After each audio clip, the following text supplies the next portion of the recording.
নমস্কাৰ।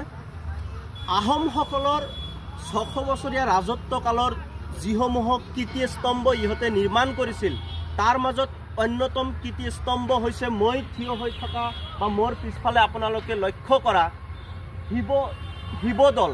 আৰু এই শিৱদৌল নিৰ্মাণ কৰিছিল আহোম ৰজা শিৱসিংহৰ স্ত্ৰী অম্বিকাই ১৭৩৬ খ্ৰীষ্টাব্দত এই শিৱদৌল নিৰ্মাণ কৰিছিল।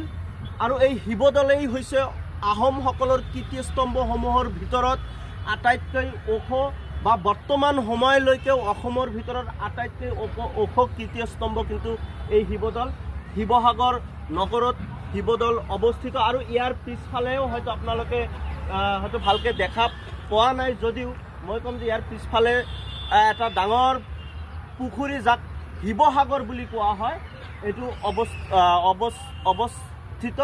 আৰু আপোনালোকে অলপ ভালকৈ মই কেমেৰাত অলপ দেখুৱাবলৈ অনুৰোধ জনাইছোঁ কি এটা সুন্দৰ পৰিৱেশৰ মাজত শিৱদৌলটো স্থাপন কৰিছিল। এইটো কিন্তু পুৰণা কীৰ্তিস্তম্ভসমূহৰ মাজত অন্যতম এটা কীৰ্তিস্তম্ভ। গতিকে আপোনালোকেও যদি এই কীৰ্তিস্তম্ভসমূহ চাব বিচাৰে তেন্তে কিন্তু শিৱসাগৰত আপোনালোকে আহিব লাগিব।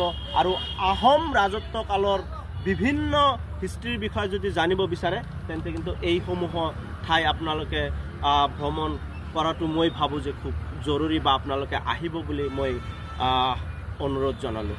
ধন্যবাদ।